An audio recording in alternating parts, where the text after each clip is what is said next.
everyone, welcome to this special Summer Solstice People Speak Out session where I invite people from all over the world to come and express what they're feeling about what's unfolding. So let's just go across the screens and just say a big hello, wave to me and to everyone. Let's see who we've got on the call. And yeah, lovely to see so many familiar faces. Hi to Brian Smith there. And Simon Carter's on. Humanity was on the very first call. And yeah, wonderful to see so many people.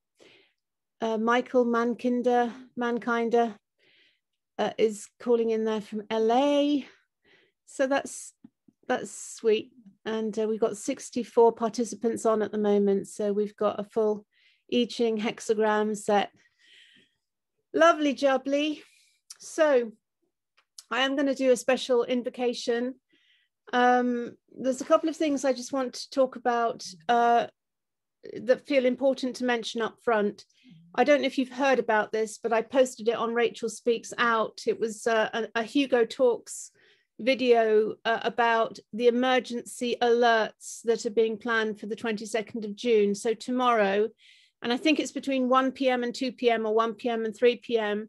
But what they're actually going to be doing, the government is starting to test alerts sent direct to our mobile phones. So what, rather than having propaganda being pumped out by the BBC or tabloid newspapers, which we can kind of ignore, they're now going to start messaging us direct to our phones and kind of like, you know, on the screen alert. And one can only imagine the terror that they are going to create through using such a system and the mass panic that has the potential to cause. And I feel that we need to be really seriously concerned when the government, without our permission, takes control of our devices and starts to push notifications at us, which are have the potential to create mass fear. And you can just imagine what's going to happen next, you know, an alert, aliens have landed, or Swindon variant discovered, stay in your homes, you know. I mean, it's just like, where the hell is this going? I think it's like the next stage of desperation is kicking in. I also believe that there is I won't say a march, a liberation party in the streets of London. I think it's happening next Saturday, 26th of June. I'm very tempted to go along. So I'd be interested to know if anyone else is coming to that. And I'd love to meet up with you. Okay, I'm going to read out, as it is the summer solstice and longest day of the year, maximum yang sunshine energy. Hence why it's my feeble attempt at wearing yellow today. I don't have much yellow in my wardrobe, but I'm going to read in the invocation today, at the risk of upsetting anyone who's not into Egyptian gods. You know, whenever I read out anything vaguely spiritual or religious, I get loads of comments and attacks. So I'm not for one second saying that we are suddenly turning to Egyptian pagan god worship here, but this felt appropriate given it's a hymn to Amun-Ra, and Ra is obviously the sun god, and Ra, Rachel, I always think Ra is in my name, Ra, Rachel. So this is the Egyptian sun god Ra, who for many generations in Egypt was the only god that was worshipped, the sun god. So let's give it a whirl.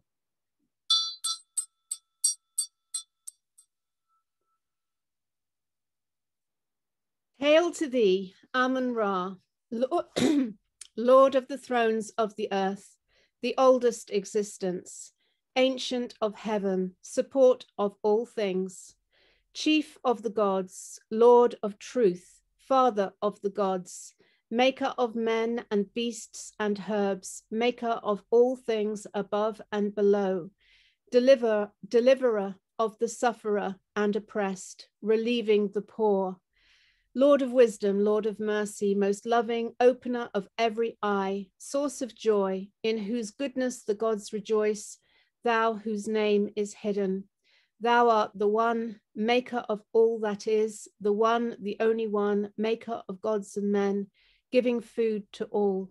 Hail to thee, thou one with many heads, sleepless when all others sleep. Adoration to thee. Hail to thee, from all creatures, from every land, from the height of heaven, from the depth of the sea. The spirits thou hast made extol thee, saying, welcome to thee, Father of the fathers of the gods. We worship thy spirit, which is in us. So that is the hymn to Amun-Ra. And you can imagine in those ancient times, about when we were so close to nature, that it would have felt very natural to worship the sun, the giver of all life. So just wanted to put that one in today, given it's the summer solstice. And let's just come across the screens again. Let's see who we've got on. And if anyone would like to come on the call, now is your opportunity to grab my attention and give me a wave. I did invite D Sunshine to come on, but I don't know if he's on the call yet or not. He sometimes comes on. Following our sun theme, let's come to Lindsay W, who's waving. Hey, Lindsay. Let's put it on speaker view.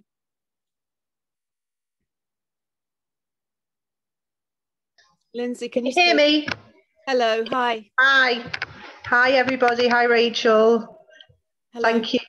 Hi. Yeah, just wanted to say that I got a message from my son's school last week to say they're back in masks starting today, when they've got their exams starting. I sent a letter in last time to say that he wasn't going to wear one in lessons for 6 hours a day. I'm sure Sage and the government don't sit for 6 hours every day in masks when they're trying to learn and just be normal children. And so I was on Facebook, and I do tend to rant a bit, and Facebook's probably not the best place to do it. And I put a message up saying this was happening. I don't know whether you know, Rachel, or everybody else, do you know that they've switched all the water drinking taps off in high schools? I think they might have done it in primary schools as well. I didn't know. So they can't, yeah, so they can't get drinks at school. And they're not even like the taps that we had when we were children, where you put your mouth round them. They have a water bottle, and they can put, they just literally pressing the tap down to get the water. Yeah. And they're all switched off in schools, and with this weather with it being really hot. So, I'm really angry about that. So I put on Facebook that it's child abuse, as far as I'm concerned, masking children and cutting off their water supply for 6 hours a day, especially for children that are coming from horrible homes where they were locked away with their abusers for all those months, and that the schools are their only place of their safe haven. And there's a particular person that likes to challenge me, which is fine. I don't mind being challenged, that's fine. But she's friends with my sister-in-law, who's now unfriended me, and she's the only family that my husband has.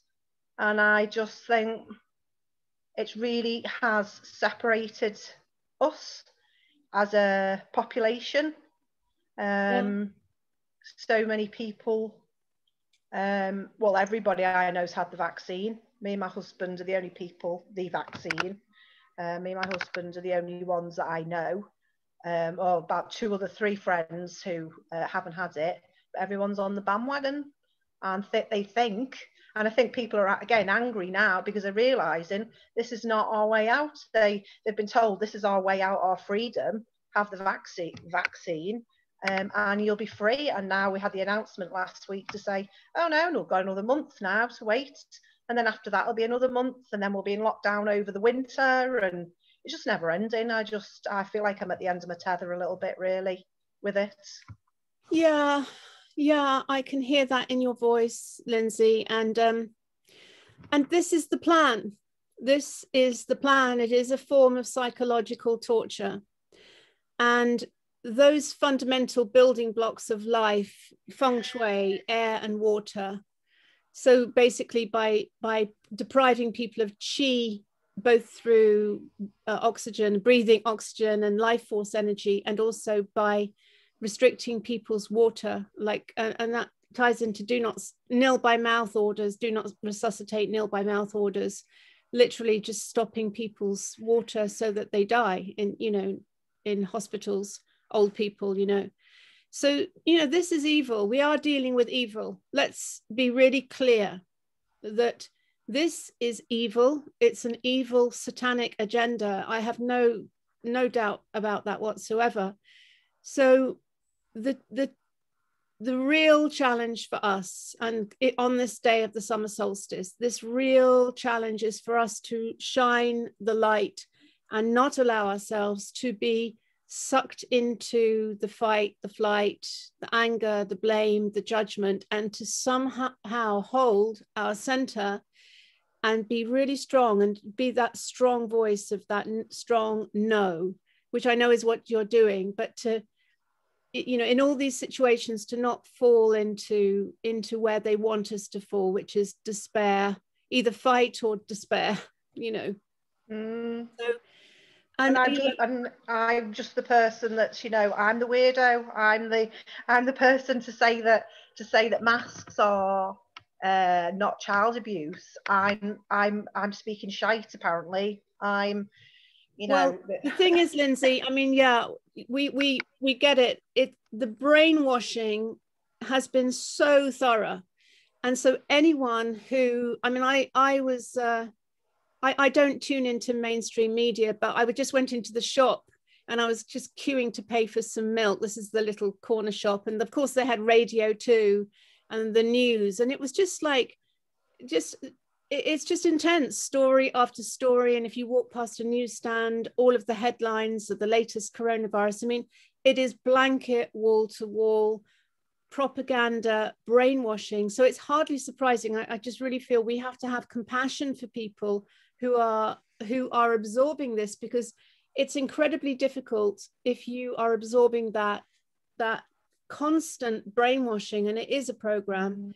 If you're constantly absorbing that, you are going to be, unless you're really resistant to it and you're really consciously aware, it's going to get into your psyche, and that is the intention. They're very clever. I mean, it's the sage from the very beginning. This has not been about medical science. It's been about psychology scientists, sage, and how to create maximum fear. And they are just taking it to the next level. And they need to take this to the next level, because the next phase of the plan is about to kick in. Autumn, winter, mass deaths, mass terror. And they are going to want to find an easy way to control and command the people, and to create the situations where they need emergency legislation to bulldoze through phase 3. Because this, you know, when that happens, those of us who are left, and it may be too late by then, which is why it's very important for us to act sooner rather than later. Because when this closes in on us, that's my sense, when this closes in on us, they will put through emergency legislation, which says, if you receive a text on your, I'm just assuming here, if you receive a text on your mobile home saying stay at home, anyone who's out on the street can be arrested. That kind of legislation. Complete violation of human rights in the interests of the health and well-being of the collective. So, you know, we have to be really aware of what's coming, and it's going to be tough. I'm really feeling that strongly. I hate to be a messenger of doom and gloom, but I think it's very important for, even if it's just one or two voices, to keep the pressure on and not give up. Make it uncomfortable for those in those situations, like headmasters who are obeying government diktats without due care and consideration for the children in their care. So thank you for coming on. Thank you. Thanks, Rach, for letting me speak. Thank you. Okay, John, do you want to come on? Lindsay, can you mute yourself actually? Yes, okay. You hear me now? Can Yes. you hear me? Yes, yeah. I'm just trying to mute Lindsay. Okay. That's good. Okay, John. Hi. Hello. You put your hand Hi up. there, Rachel. Good morning, all you goddesses and gods out there, carrying this this light, this torch through this shit fest. Yes. And that's me being polite, I think, when I call it that. And really, I just you've covered a lot of the things that was on my mind, of course, there with what's going on. You know, watching all these young people diving up to go and get jabbed. But I think most of us now are in a place which you brought about, was the importance of acceptance. So what's going to happen to around us with all the deaths and the separation between families, which was Lindsay before was obviously the issue going on there, and trying to find our new way forward. That is inevitable through this minefield that they keep putting in front of us. You know, to find our sanctuary, dealing with all these losses daily, not only the here and now, but foreseeing the losses that's going to happen. And trying to find our sanctuary. Is there going to be any sanctuary? Safety.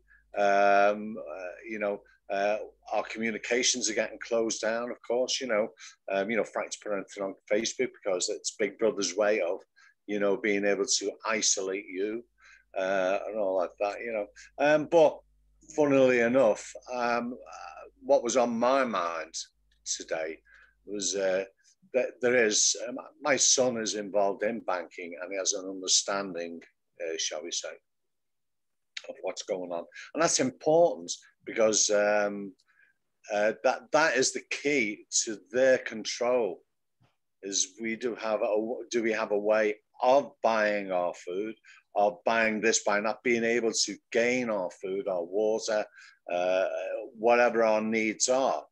Of course, and this is where my insight over the last week I was enlightened to, and I thought, well, okay, one of the fears that we all have, of course, is this. You know, what they're trying to drive us into is what's happening in China with this, the social credit, isn't it? You know, so if you're a naughty boy, you know, you don't have any money. You know, so. But there's a battle going on, and I know we don't like using that word, but it is, or shall we say, there's a resistance going on. And it's with this fear, of course, is that, you know, about the central banking, which is where Klaus Schwab comes in, isn't it? You know, and that is what they see as the ace in the pack.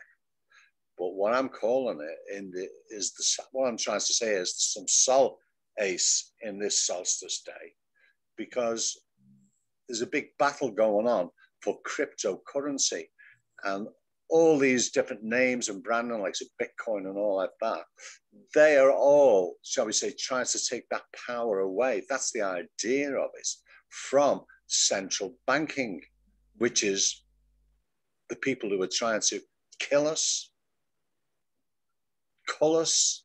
You know, it's happening now that, you know, what we're talking about, what's all around us. Now, if these people take away the control from the central banking, which is what this fight is all about, all these different cryptocurrencies, it's something we've got to accept, is that our pound notes and the banking system is just going to fade away. It's going to be gone, you know, and it's going to be replaced with cryptocurrency. Okay, they want theirs, and unfortunately, there are a lot of people out there who've got their own idea of cryptocurrency. So it's going to be decentralized, and that is going to be the downfall of them than anything else. Yeah. We have to. That's something more that we have to accept now. And acceptance, as I said before with yourself, Rachel, you know, you brought that in very early doors. Is now acceptance about all we have a knowing of at this moment, and of course, what's in front of us. You know, we know what we can imagine, if you like, because we're sort of aware of the evilness and the darkness of what they're willing to do. So that one of the things I would say is to you all is now is accept that it is going to be a different currency. We will have a different currency. It's going to be basically cryptocurrency, but it's not all in the hands of these evil bastards, you know?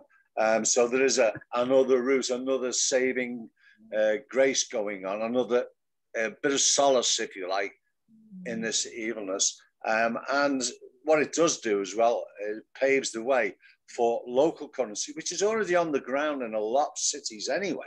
Yeah. You know, so that as well is something that we need to be, shall we say, open to, accepting that the ways of the old have gone. It's just an evolvement now. It's going to evolve into something different. It's going to be the same thing. You know, you have 10 units of whatever it is, you know, and, you know, out of that 10 units, you know, you're going to have to start managing everything about your life through that through whatever system, or multiple systems, if you like, your local currency and your cryptocurrency, wherever your cryptocurrency is, because it's across the board, they're all going to be accepting each other's crypto via a platform, if you like. So two groats, if you like, you know, are going to be equal Jimmy's one groat over there, you know, but there is a way forward. So if that's a little bit of solace within, so it's a bit of clarity within the menagerie of fear, you know, that is what I had to say today. Yeah.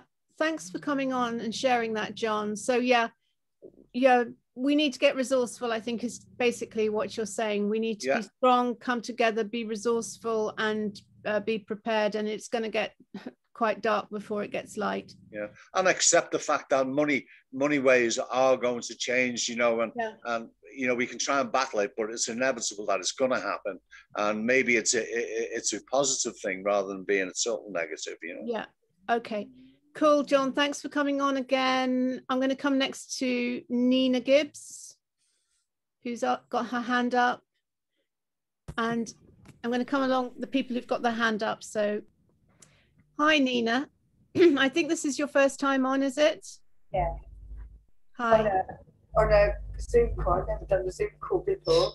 Oh, wow. Big virtue.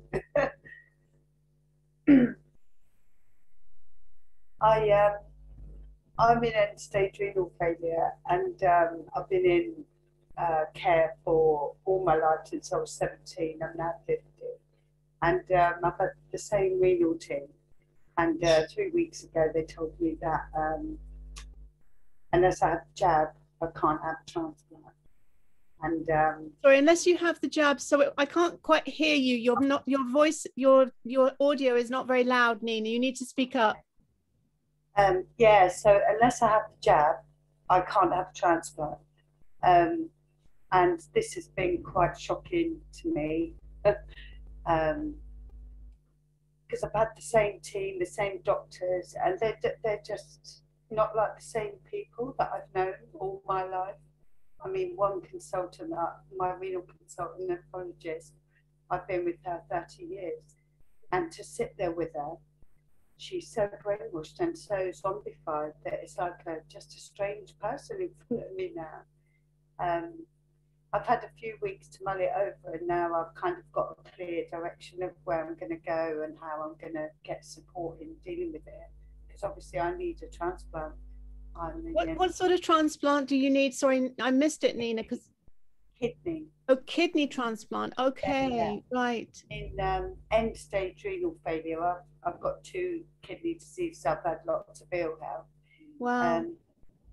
And yeah, it's been a real shock to see that it's when you hear it all on the news and you see it all on Facebook and you see, can you hear me okay now? Yes. Yes. Yeah, so, but when you're face to face with a doctor and it's your life or death scenario, and they tell you that, it's really difficult. And I tried to speak to her, give her all the evidence as to why. I mean, I've got a history, I've probably got DVT. My father died of this kidney disease, so it's hereditary.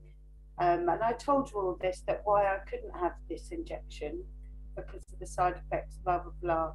And she was just completely gone. You know, she wouldn't take on board any of the things. I showed her the evidence, and it was shocking, really. It made me see how deep this really goes. Yeah. I feel okay about it now. I wasn't 3 weeks ago.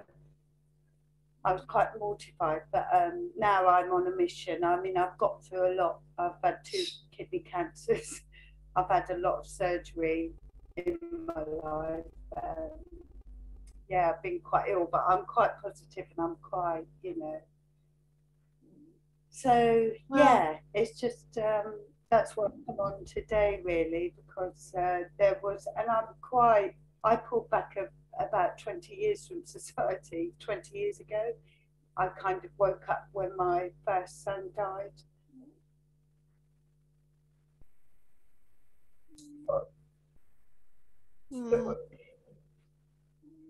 And I've kind of had to come back out of my little isolation to join.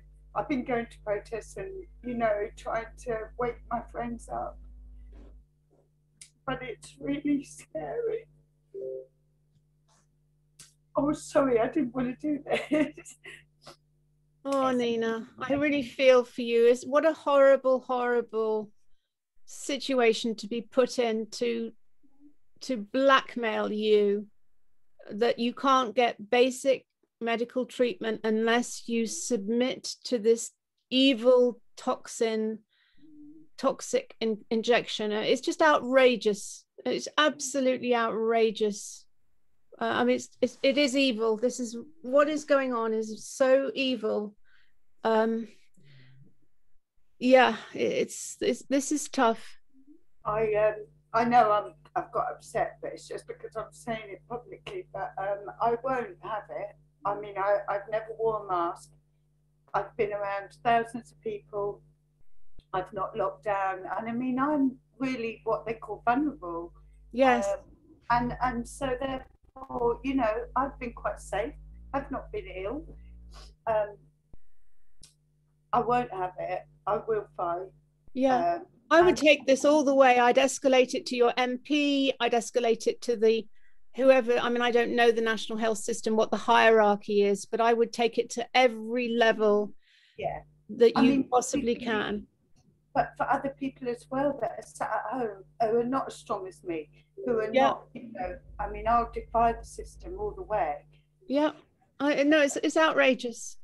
I had a phone call this morning asking me to go in for the jab.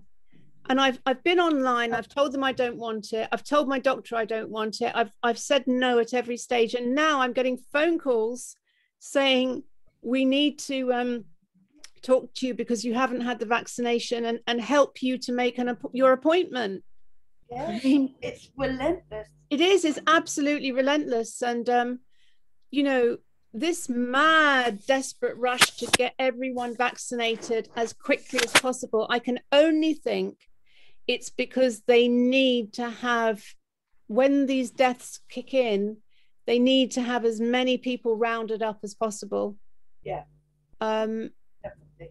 They can't risk having a huge mob of millions of people who are strong enough and aware enough to absolutely get very angry, which is where this is going. When that dam bursts, when people wake up to the realization just how deep this goes, and the anger, the outpouring of anger and wrath, it, you know, all peace has the potential just to go out of the window. There will be very angry people.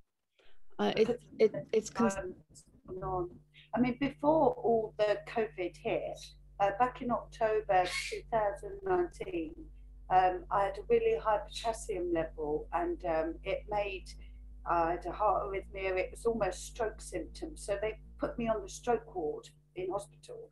And turns out I wasn't having a stroke. It was just that my potassium level had shot up. So it gives this alkalemic, I think it is. Anyway, they asked my sons, who were 16 and 17 at the time, to sign a DNR on me. And I was 49 years old. Wow. It was crazy. Now, this was October 19th, so like, what, 5-6 months before this hit? All this stuff hit in the March. Yeah, it was terrible. They didn't sign it. They wouldn't sign it. Wow. And I thought there was something odd going on then, because obviously I've spent a lot of time in hospital. I've had, I think it's 33 surgeries I've had in my life. So I've spent a lot of time in the system. And yeah, I thought there was something strange happening then, because that's never happened before. Yeah. It's something so trivial. They were asking to put a DNR on me. But, anyway, I'll let someone else speak. But thank you for letting me speak. And we've got to all keep strong. Absolutely. And, especially today of all days on the happy solstice to everyone. Thank you for coming on, Nina. Thank you for doing your first Zoom call and for sharing your story. Wow. And David Icke's just done a lot about this Liverpool pathway and the do not resuscitate orders and the managed death, the managed euthanasia of the old people and the disabled people. And it is just like the Nazis. It's exactly out of the Nazi playbook in the 1930s, where a decision was made that certain people kind of were on the fringes of society needed to be managed out. And it's shocking that we're back in that same situation under the guise of keeping everyone safe. It's the biggest, it literally is the biggest con that has ever been pulled on humanity. Let's keep coming round to people. Let's come to Tony, who's patiently waiting there, and then we'll come to Angie.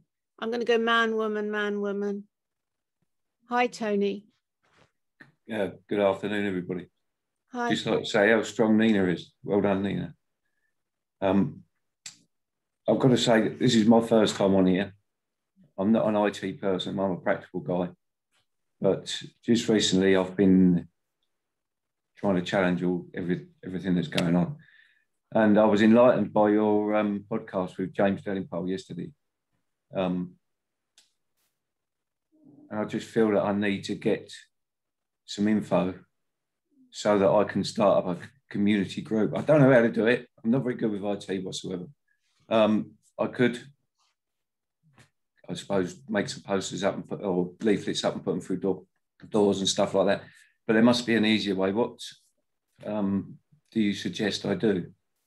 Yes, Tony. So you're absolutely right. Getting your local community support group in place is super important right now, because it really helps to know that there are local people that you can call on, and it doesn't have to be a big group. One really good way is to go to your local stand in the park at 10 a.m. on Sunday mornings. There's a thing called Stand in the Park, and it's not in every park, but in most major cities, like for example, near where I am, in Belper in Derbyshire, every Sunday morning at 10 a.m. there's a whole group of people assemble at the bandstand in Belper in the Riverside Gardens. And it's just a wonderful group of people who are all completely non-compliant, who are completely awake to what's going on. And it's a great place to make friends. You will find resistance. I mean, I put posters up in my local village and had them ripped down. I mean, there's so much parochial, conservative, with a small c, compliant people that anyone who says, hey, come on, let's rebel, it's kind of like grab your pitchforks, you know. So you know, it's slightly challenging. Where do you live? Near Eastbourne in East Sussex, just outside of Eastbourne, East Sussex. All right, so there is I already know that, like, there's a lot of people in Sussex, in the Hastings area, which is where Ray Savage is, a whole group of people. I'm certain that if you make if Telegram is a great place to go on. If you search under your town in Telegram, you will find groups. I mean, there's a Derbyshire group, for example, and when I put into the Derbyshire group that I was forming a local community support group for Yulegrave, I got a lot of people coming out of that. So search under your county or search under your local village, and also find out, search under a stand in the park, and see if you can find your local groups. And just by putting into those groups, you will draw out advice, and you'll probably find that there's local community groups already happening. It's just that a lot of us are actually working under the radar. So, you know, like my group, we've gone private now. So our group has come out of, now we're established. We don't have such a big public facing forum. We're just privately doing our own little thing. And we're only sort of, this is other people in the group managing this now, but only letting people in if we know who they are and we feel that they're aligned, because we just conscious of spies basically coming in to see what we're doing. So yeah, I'd search on Telegram. Are you on Telegram? No, I don't. I only heard about that yesterday from your podcast. Definitely go on the Telegram app. It absolutely is the channel, because it's not controlled. People are there's a lot of rumors flying around about Telegram, but I think for now it's actually a really good communication channel. A really good person to follow is David Avocado Wolf. I mean, he is my daily entertainment, David Avocado Wolf, and he's a relentless river of content on everything to do with the shambles which is unfolding, and seeing absolutely through it. And there's a lot of humor in there, so it's actually great entertainment. So good luck with that, Tony. And yeah, there's lots of strength when we come together with like-minded people, that's for sure. So super important. So yeah, online groups like this are important, but there's nothing like actually meeting people locally, and getting, you know, having that support group. So if they do pull the plug on communications, we've still got a way of meeting. Okay, let's come to Angie next. Hi, Angie. Hello. Hi, thank you. Hello. I've been on the call a couple of times, but I have tried to watch them afterwards where I've missed them. I'm a bit of a waffler, so I've made a couple of notes so that I'm just a bit more succinct. One thing I was just going to say for Nina is, if you haven't already done, Nina, take a look in the chat, because lots of people have been posting some helpful stuff for you on there. And then just really, I had a couple of, I suppose, queries and ideas as well. So you're talking at the beginning, Rachel, about the, you know, they're going to be using the phones. They're already using smartphones. It seems to be the tie-in for everything. I've just been on the phone this morning to Vodafone, and I'm getting out as much as I can. So I've got now, they've just put me on a SIM-only plan, which is only going to cost me about £7.50 a month for one thingy of data, which I won't use, unlimited calls and texts. And I'm going to put it in one of those old-fashioned style phones. And then I presume by text, I can still obviously get the NHS messages, but I'll have sort of escaped from all your location services and all of those kinds of things. So that's one thing that I just try and do small things myself that I think might help, and help the direction. You've got to take small steps, haven't you, in the direction that you want the world to go in. Yeah. So I've just done that.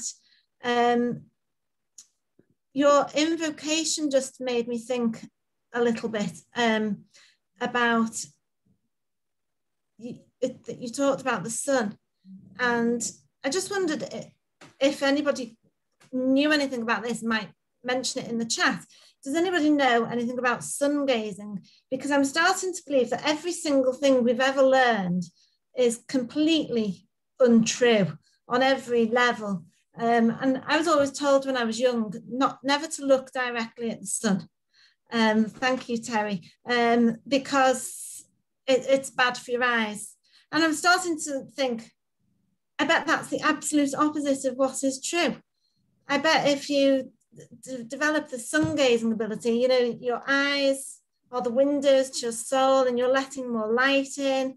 And it's just something that I've started doing, just 10 seconds at a time, looking straight at the sun when it's either rising or setting. So when it's not as strong, and it just made me think about it, because you mentioned the sun gods, and I just think almost everything we know, people talk about this veil, and it feels to me completely like we really are living in a fake world where everything we've ever known is based on fake foundations, the whole lot.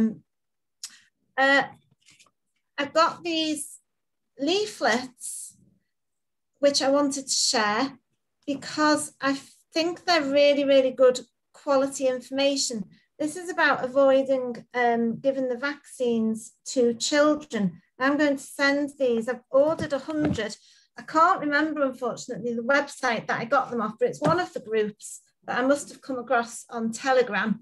I can't think which one, but the information in these is really good to share, maybe to head teachers, maybe to parents, maybe to health workers, or just anyone you know that has a child, because every statement that they make in here, they've got a really good quality reference associated with it, like the Gov UK website, Assets Publishing, the United Nations Nuremberg Code, just really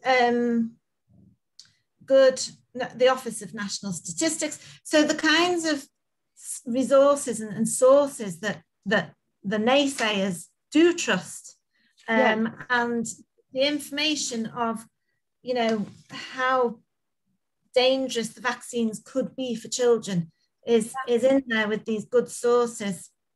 Does it say on there where to get more of the leaflets? Because lots of people are asking. It says, no, I don't think this is where I got it from, but there's Heart Group, HART group.org, and Doctors for the number covidethics.medium.com. I'll put it in there when put it in the chat, please, for us. So I thought that was useful. Does everybody know about the 23rd of June, in 2 days' time, is the opt-out date for the NHS data sharing, for them to sell your data? You have to opt out in 2 days. I tried to do that myself, but it was so complicated. Unless you know your national health number, I couldn't do it. I had. Right. Yeah. The other thing I queried with that in my own head, and I don't know if I'm just getting excessively paranoid, was I thought, well, there's then going to be a list. There's going to be another data set, a list of the people who have opted out. And I thought, is that going to be like a hit list? And then, so then they know to go to you, because you're someone who's being a bit of a nuisance. So I wasn't sure whether to bother doing it or not. You know, I don't trust that they're not going to share your information anyway, whatever you opt out of. Yeah. So there's some suggestions to actually maybe tell your doctor to drop a letter to your local doctor before the 23rd. Yes, so. Instead, yeah. Okay. And the other thing that I wanted to mention from my own experience was I shared with you, Rachel, a while ago, not a very good video, but a video of an altercation that I had in Sainsbury's with the police.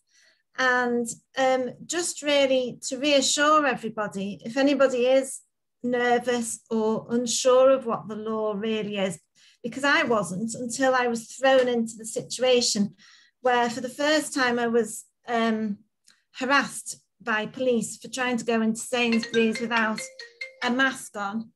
And I threw into the conversation everything that I could remember that I'd learned about common law, all the words to use, just very politely declined to give my name and address or any other details, and just politely explained that I did not need to show them any evidence of exemption. And at first I was told by them, it's the law, you have to. And when I said, no, I think you've got that wrong there.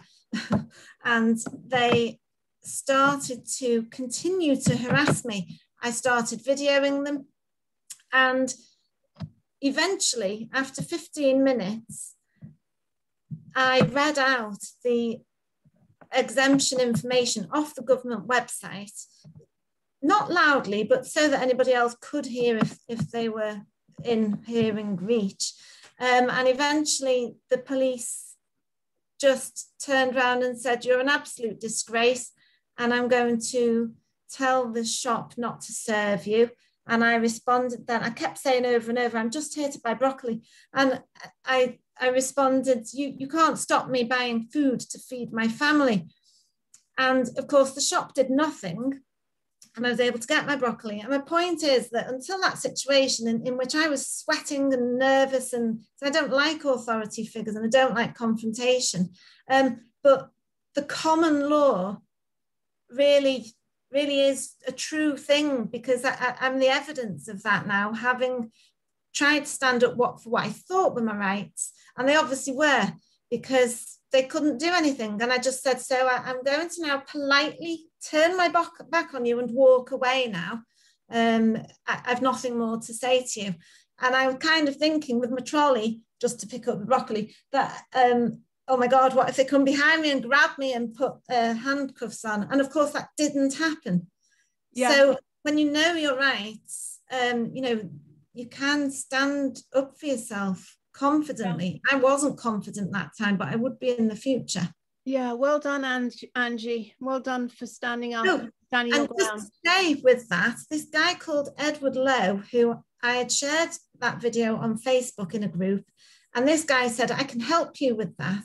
And he's written a legal letter to Merseyside police, telling them that basically what they did was wrong, etc., and the trouble it's caused me, and he's trying to get me between £9,000 and £9,000 compensation. Oh wow! Well, good luck with that. So you get it. I'll let you know how that how that goes.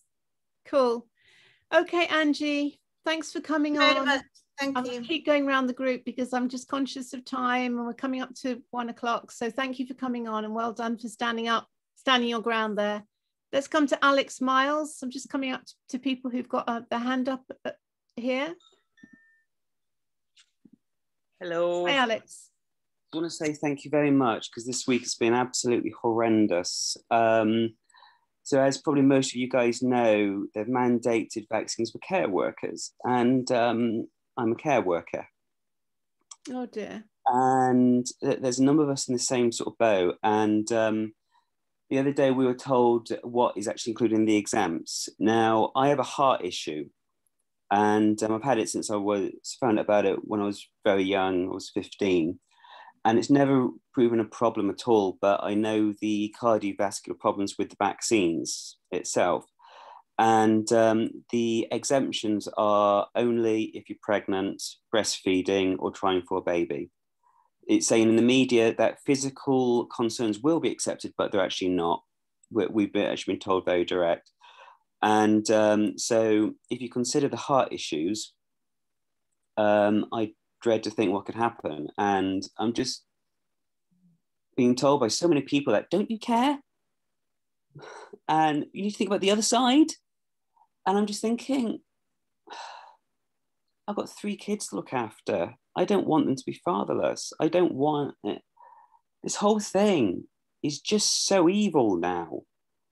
And so what I'm trying to do, because I know other people are in the same boat, I'm trying to build a group at the moment through my union, which is the Workers of England Union, who have actually gone up against some homes who have tried to mandate it. And they basically just turned around and showed the home the yellow card system when they backed down. Now, I'm very aware of the Nuremberg Code and the European Council saying that they can't mandate it. Now, the issue I have, the major issue I have, is I will die for my children. No problem with that. The issue is if this is mandated for carers, they can mandate it for everyone, make up some sort of excuse, and it needs to stop. So if anyone here is a care worker, join the Workers of England Union, and we need to get this sorted. In history, there's been times when groups of people have gone up against the government and it's been stopped. This is what needs to happen. It's not just us as carers. I really do think it's the start of everyone having mandated vaccines, because if they can do this, and I don't know if anyone here was on the consultation for it, but the questions were so loaded. It was unbelievable. Unbelievable.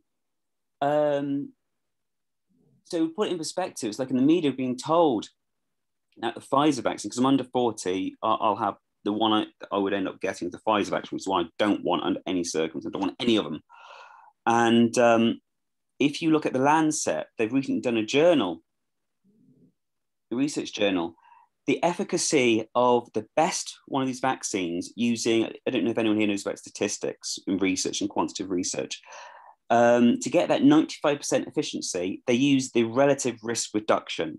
Now, for anyone who's done any sort of like academic research, it brings in bias into it. They're heavily biased. So for that reason alone, it should not be used in media. Okay, so I'm starting to get upset and angry, but it's just, this has been a week of hell for me and my colleagues and stuff. And I'm getting very little support from the people I care about at the moment. And it's too much. It's too much. Yeah. Even said to my wife about talking about trying to get the business to have liability. My wife turned around to me and said, "That'd be really good. Get 10 million, that'd be really good." That's my wife. 12 years. I'm sorry to say, but don't all our lives actually mean anything? You know, it is like, I've spent my entire life trying to help people out. And it doesn't seem to even mean anything. I'm not going to go down without a fight on this. We've been given till about October, but going back to what I was saying about the Lancet, the efficacy of the best vaccine is 1.3% using absolute risk reduction. That's the absolute, the difference is taking away bias from the population. And so basically, if you put it into perspective, the flu vaccine has an efficacy of 10%, okay? So basically, these vaccines are absolute junk. Yeah. You know, even before we go into the problems and the yellow card system, they're junk. But people are actually forcing this onto others through emotional blackmail as well. It's like, I got told the other day by my boss, "You're an anti-vaxxer, aren't you?" I'm not a frigging anti-vaxxer. I use my brain to think about things. I'm trained to think. You know, it's like I got the best mark in my dissertation in my class because I mitigated bias. I looked at behind what was the evidence actually trying to say. You know, it's like even to my teacher the other day, who I've stayed really good in contact with, said to me, "You need to look at the other side." Goodness sake.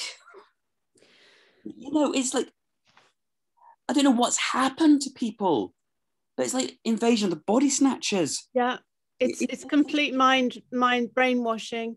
Alex, listen, hang in there, because let's just roll this forward, because if what we believe is going to happen does happen, there are going to be a lot of there's going to be a lot of dead people, a lot of very sick people, a lot of very ill people, and also a lot of dead carers who've said yes to this. And so people like you who have held out and said no, just in this short, just holding your nerve, saying no, you know, when we're through the other side of this, you know, those of us who have stood strong and said no, we are going to be the ones who will be, I really strongly believe this, we are going to be the ones who start saying, right, we're taking control now, and we are going to sweep this away, and we're going to replace it with, and we're, you know, we're going to have to replace it with a completely different way of being on this planet, a completely different way of caring for one another, a completely different ethic. Because you're absolutely right. This is all about money, money, money, money, money. And it's so wrong. So I really feel for you, Alex. Just hold strong. Do not succumb to this. I'm not succumb to this blackmail. I had a talk to my daughter the other day, whether this was right or wrong, but I needed to talk to her. My eldest daughter's 7 years old, and she's, I know it's not, I know some people might frown on this, but she's my best friend in this world. You know, it's like I left my old job because I was dealing with deep depression because I was abused and trauma when I was a lot younger. I'm just going to share it with you guys. I think I can talk to you guys. I was abused by a homosexual guy. Some people call it rape and stuff, about 17 years ago. And this was when I started my first part of awaken with what's going on in the world. And basically, I was given an opportunity to go back to university because I had to drop my degree because I was in an awful state when it happened. And I decided to go into counselling, try and help people. And because of the problem with trying to get jobs in counselling within private practice, I tried to find myself a part-time job, and that's what got me into the care work as well as my private practice. But it just sort of feels that whenever you're trying to like make yourself better, something comes up. And that's fine, because I think this world is here for us to learn. I think it's far more about reality and things. Like, I love listening to what David Icke talks about, the nature of reality. It's exactly what I've always thought, and I think it's very positive, and that's why I really like it. But primarily, I spoke to my daughter about this the other day, and it might be wrong of me to do this, but I had to, because of what my wife said to me. I asked my daughter, Nina, what would you do? She's a very, very bright kid. She's so mature beyond her years. I love her to bits. And I said to her, Nina, you know I've got a heart issue, and Daddy sometimes gets really sad. They're telling me to have a vaccine that could actually, according to the yellow card system, according to government official statistics, it could cause me a problem. What do you think Daddy should do? I have a choice of either keep my job so I can keep buying you toys, okay? But that might cost me who I am. And on the other side, so what did she want? She said she wanted me. And that gives me all the strength I need. So me and her have gotten into archery, and we're doing it together at the back, and it's just like an amazing thing.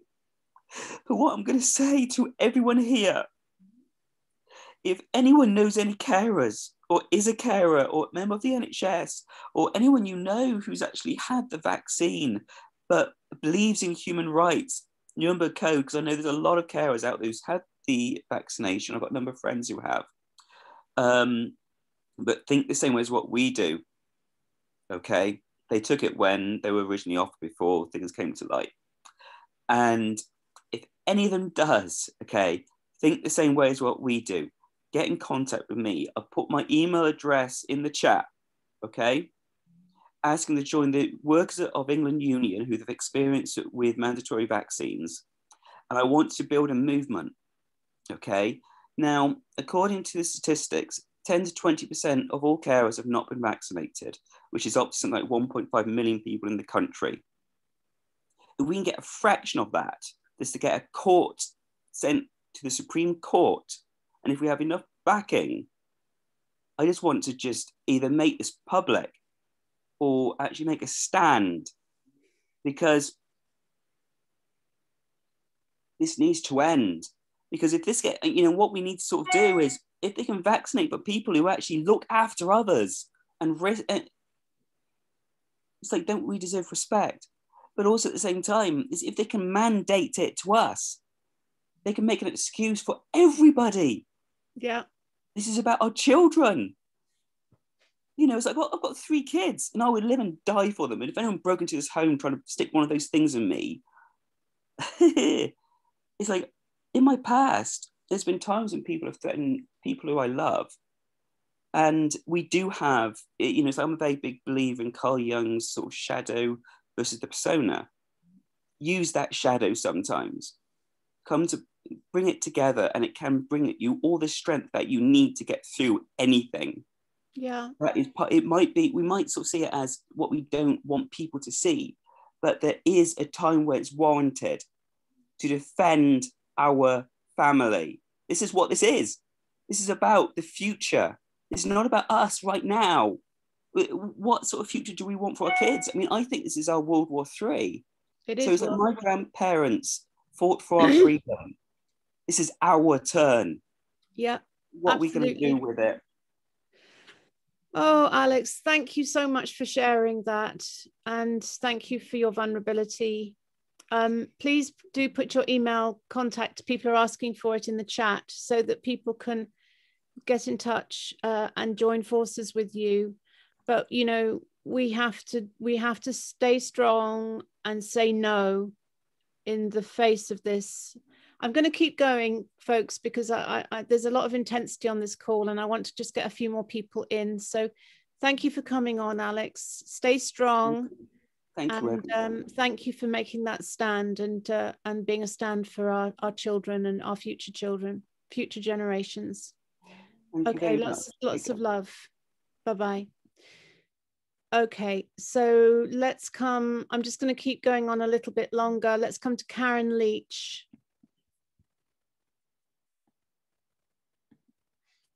Someone's phoning me. Probably. Thank you. Thank you, Rachel. Hi, right. Karen. Firstly, yes, thank you. This is my first time that I spoke, even though I've been on your call for, it seems like years actually, but I agree with all this. But, listening to that previous man and seeing his tears and feeling them, I feel, the same. I have vulnerabilities as well. And they always want me to get vaccinated and stuff. However, I know this is an experimental vaccination and that we could be hurt badly with it because it messes around with our immune system and it's not right. Now, I feel that whatever is doing this eventually isn't going to work because I think they're scared. They are scared. Whatever evil thing is doing this, they are scared because they can't quite pull it off. Because we as a group, a massive group, are so much more powerful. And it's almost like being aware of that power. Now, I know people who have not done it, and the reason why they did it is because they were told they were going to be fired if they didn't do it, and they needed the money from their job. First thing is, all of the people, in a way, we could have an NHF. People are trained. People know what to do, and they can form, if necessary, something. Like if you're a carer, like that man was just saying, why don't we have a group of carers to care for people? Or why don't we do alternative societies? Yeah. Because we are trained to do it. And we have the empathy, we have the ability to group together and to find a way in this horrendous, horrible thing. You're absolutely And right, then, Karen. That's yeah. When you join local community support groups, you then discover, oh, there's an electrician, oh, there's a doctor, and there's a therapist, and they don't demand masks, and so as we form these local community support groups and they start linking up, suddenly you can find local people who are not part of the nonsense. Yes. So yeah. And then on another thing altogether, apparently there was some crop circles made recently. And one of them really looks like the COVID thing, whoever in the sky. I don't know if it's I'm hoping that it's something in the outside that has decided to speak to the human race. But it made crop circle about the COVID. And then the next thing, about 10 miles away, it did another crop circle. And it has more of a solution. Now, it's a little bit uninterpretable right now. However, we have to be aware that bigger things are looking at this, I think. And actually, they're here to help us, I believe. Yeah, yeah. Absolutely, Karen. Thank you for coming on. Thank you for sharing. Okay. Let's just end today with Simon Carter. Simon, hi, do you want to have the last word? Yeah, very quickly, Rachel. I mean, thank you for this call as always, and hello to everybody. There's a narrative through all these comments. There's a desire to build an alternative. And my perspective is basically in terms of the economy, you've got the state, trade, the family, and the commons. And they're trying to squeeze out the last remnants of the commons and the family. Everything is a corporatocracy, a merger of state and big business. And for myself, I'm working on building what you're talking about. I listened very intently to your conversation with James Dedenpole when you said, why don't we build the family? The family in the commons, we're here as stakeholders, not to own and possess.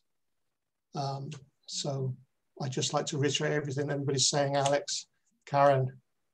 We just need to build the alternative and just walk away from the shitfest, as somebody very eloquently put it.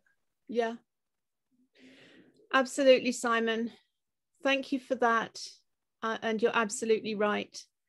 It's time, trying to fight this bulldozer that's coming through. Yeah, we just have to, I mean, it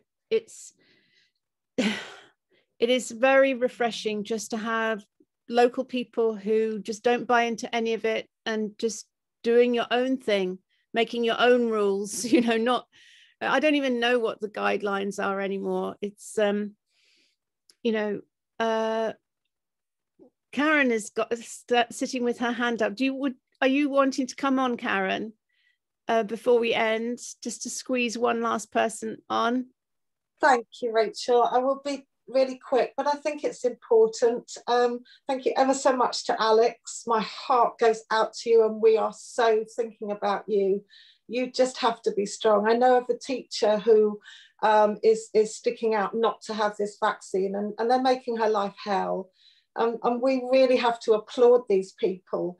But going back to Nina, who has lifelong kidney issues, obviously I don't know, how, what the details but what I'd like to say is that I've also had kidney issues since I was 14, and I've had lots of operations and near-death experiences.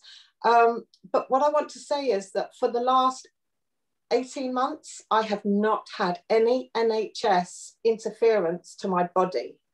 And I am working on my kidneys every day religiously. And my kidneys haven't been so good for years.